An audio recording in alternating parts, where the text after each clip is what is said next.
And then we have these things that we call abstract nouns. Now, what are abstract nouns? These are the words that we use to what should we say, present our thoughts about intangible things. So, the names that we give to intangibles. Now, what are intangibles? Intangibles are things that do not have physical existence. So, where do they exist? They exist in our heads. All of us have these thoughts. We have common thoughts, we have common perceptions, we have common understanding. We have to give a name to those qualities or those things or whatever we perceive. They are not physical, and therefore, we call them intangible, but we have words for them anyway. So, whatever it is that we want to name, if you want to name a quality, what is it? It is something that we perceive, no? A state or a situation, that is also something that we perceive. A stage of life, that is also something that we perceive. A kind of intelligence, but that is something that our mind creates. So, all of these are intangible because they are either creations or perceptions of our minds, of our intellect. Now, if you look at those lines there, the first one, honesty, etc., what are they? They are what it is that you recognize as qualities. Where do these qualities come from? That is a quality that we recognize in other people. Let us look at the next one, love, kindness, etc. What are those? Those are emotions. Where do your emotions rise? I mean, we say our emotions rise in our hearts, but you know that your heart pumps blood and your emotion rises only in your brains. So, your emotion rises in your brains, okay. And then we have courage, trust, cheer, etc. Those are qualities again, and these are personal qualities, character qualities, okay. So, when you have childhood, youth, manhood, etc., what are we talking about? We are talking about a stage in life, but it requires the intellect to recognize the stage in life, right. So, it is a recognition of a stage in life. So, that is something that comes out of our minds again. Wisdom and foolishness, qualities that people have. Freedom, dependence, reliance, situations that we perceive. Inclusion, exclusion, let us say the kinds of situations that we perceive again. Conservatism, chauvinism, etc. These are concepts, in other words, are sets of beliefs that we have, that we put together, creations of our mind. Information, advice, products of our mind. All of these are things that our minds generate. There are so many things, all of us do these things in common. We recognize them, we need to have names for them. What if we did not have names for them, how can we talk about them? And therefore, the names we give them or the words we use to represent them are what we call abstract nouns. Why abstract? Because they are intangible, they exist only in our heads, okay.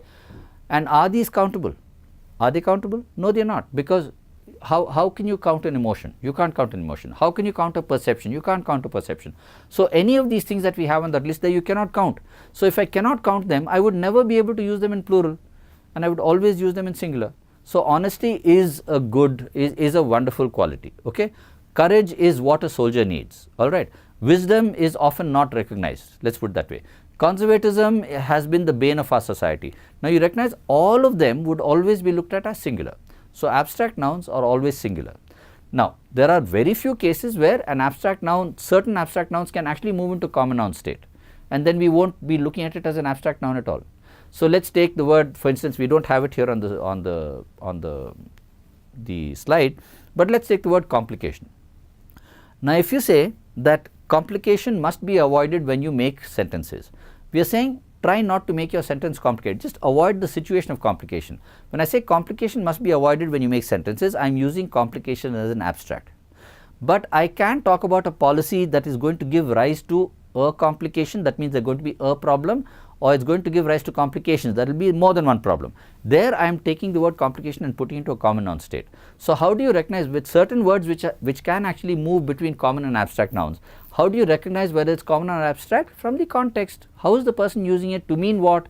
Then I realize whether the person is using it to mean a common or an abstract noun. So, what do we remember about abstract nouns? They are products of our intellect, always singular, never convert to plural. If at all you see them in plural, they have just been moved into common noun state, and it is possible with that particular word to do that, alright. Now, let us move on and see what this means. So, this more or less sums up what we talked about so far in terms of singular, plural and countability, right. Common nouns are generally countable, okay.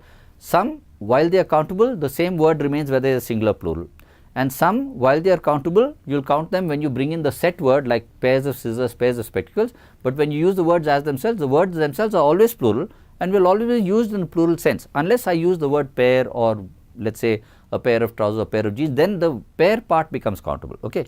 So, that is about the common nouns, okay. Let us move on to the other ones. And with collective nouns, we went over that also. We recognize that among collectives, there are countable collectives for which you can have singular or plurals, as you can see on the board.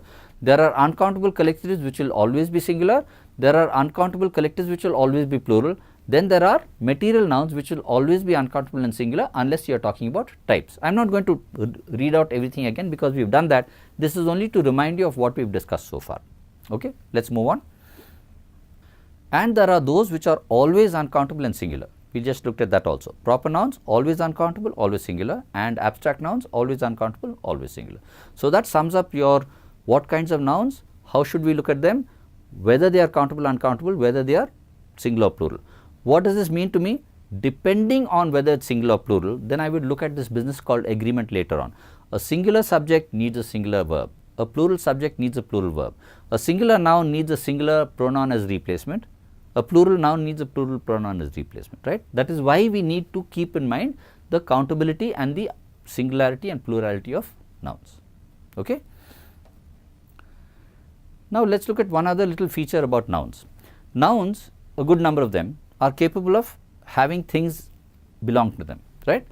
So, we call that possession. This having things belong to something is a what we call a state of possession. So, how do we create, how do we understand that a word can be used to indicate possession? Most of us know this actually when you are looking at words that are actually can possess things. Typically we use what we call an apostrophe, right. So, we have enough samples there to deal with. I do not have to read them out.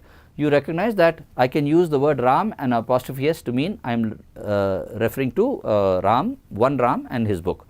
And if I am looking at, let us say this book is Ram's, I would still use the apostrophe in that sense, alright. Now, what about a name that ends with an S?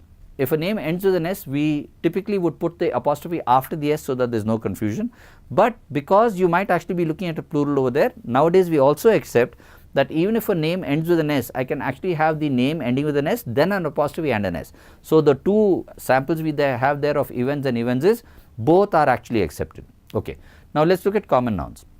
When you have common nouns, now when I have a noun which does not end with an S in that sense, I would end the noun, put an apostrophe and put an S if I am looking at a singular possessive. But if I am looking at a plural possessive, I will create the plural with an S and then put the apostrophe after the S. You got that there, right. But when I am looking at nouns which go into a plural in slightly different ways, that means now women, woman, M-A-N, I create a plural which is women, M-E-N, and since they does not have an S, then for women's clothing I would put an apostrophe after the N and put the S. Okay. So, you see all these samples there, I think it is fairly clear. Now, this girls hostel and hostel for girls, why are we talking about that? Because there we are using the word girls not as a possessive, we are talking about it as a description. Do you remember we talked about basketball teacher? Basketball teacher, it is like that. Girls hostel would mean a hostel for girls, not a hostel owned by girls, right. So, there we might not need a, we would not use a, what shall we say, an apostrophe. Now, what about these things that we call Teachers' Day? If you have Teachers' Day, where should we place an apostrophe? What about Mother's Day, Father's Day, Martyrs' Day, Valentine's Day? Basically, are we talking about a day that belongs to them? So, if I give my teacher a holiday on Teachers' Day, then I need an apostrophe. But if Teachers' Day is a day for me to remember all my teachers, then I won't use an apostrophe. Similarly, when we talk about Martyrs' Day, I think you clearly recognize this from Martyrs' Day. Martyrs' Day is 31st January, when we remember not only Gandhiji but all people who laid their lives down for the country. Then obviously, since they are already gone, the day can't belong to them. The day is for us to remember them. So, you won't have Martyrs' Day with an apostrophe at all. So, with these kind of things, you recognize that logic should tell you what is the purpose of my adjective there or the purpose of my possessive there. Is it a possessive? Do I need an apostrophe or not? But do not worry too much about this. Normally, the context tells us this and we can work this out. Now, the last bit at the bottom of the slide is about when I am talking about a possessive of something that is not capable of owning things, then I can't use a possessive. Now, a dog can own its leg. So, the leg belongs to the dog. So, we will say the dog's leg. Or when the dogs have kennels, then we will say the dog's kennels. But can I say the chair's leg? The chair is actually an inanimate thing. It is not capable of owning anything. The leg is only a part of the chair. It is not owned by it. So, when I am looking at inanimate objects, I can't use a possessive. I will have to say the leg of the chair. Okay, because the leg is part of the chair. I can't say the chair's leg. So, I can use possessives for anything that is animate or even anything that is personified as animate, but I can't use it for inanimate, right. So, as I said, the exception there is personifications. When you actually personify something which is normally inanimate, then you know that you are making it possible to now cities. Now, typically cities are not exactly inanimate, no, nations are not inanimate, they are personifications. They are words to represent all the people living in that city or in the nation. And therefore, for that you recognize that we would not treat it like the chair's leg, we will actually say the city's attractions or the nation's loss and so on. So, possessives, I do not have to go over it very much. You use an apostrophe s when you are talking about nouns. When you want to talk about possession, you use an apostrophe and an s. If my word ends with an s, then I put an apostrophe after it. If I am talking about a plural word, then I actually run my apostrophe after the plural. Okay? So, that finishes possessives. Now, let us just move on for a bit. And what about if my nouns are not individual words, but phrases, complete phrases like titles or compound nouns or whatever? Then what would I do with my possessive? Now, for instance, I have got a speech given by the Chancellor of Germany. The Chancellor of Germany's speech. Now, the Chancellor of Germany is the entire designation or entire title. No? So, it's an entire noun phrase. So, the apostrophe will come after the Chancellor of Germany. So, the Chancellor of Germany's speech. Actually, it's the Chancellor's speech, but I have got the whole title there. So, it becomes the Chancellor of Germany's speech. Now, if Hussain has a house and I refer to Hussain as Hussain the painter, I won't say Hussain's the painter house. I would have to say Hussain the painter's house. Suresh and Salim's firm. Why Suresh and Salim's firm? Because Suresh and Salim jointly own a firm. Together, if they own a firm, then the apostrophe comes after the complete ownership statement. But if I say Suresh's and Salim's essays, I am saying that Suresh wrote separate essays, Salim wrote separate essays. So, Suresh and Salim's firm talks about a firm jointly owned. Suresh's and Salim's essays means essays separately supplied. Got it? Okay. Now, at the bottom we have what we call the compound noun. Sister-in-law is a compound noun. When I have a hyphenated noun like that, sister-in-law is a compound noun. So, possessives for sister-in-law would come at the end of the compound noun. But let us remember how we turn out plurals. Plurals are different. When we turn out a plural for a compound noun, I would not say sister-in-laws, I will have to say sisters-in-law. So, when I say sisters-in-law, that would be plural. But when I say sister-in-laws with an apostrophe s, that would be a possessive for the singular sister-in-law. If I say sisters-in-laws with an apostrophe s, then I am saying that is possessive for the plural sisters-in-law. Clear? Okay.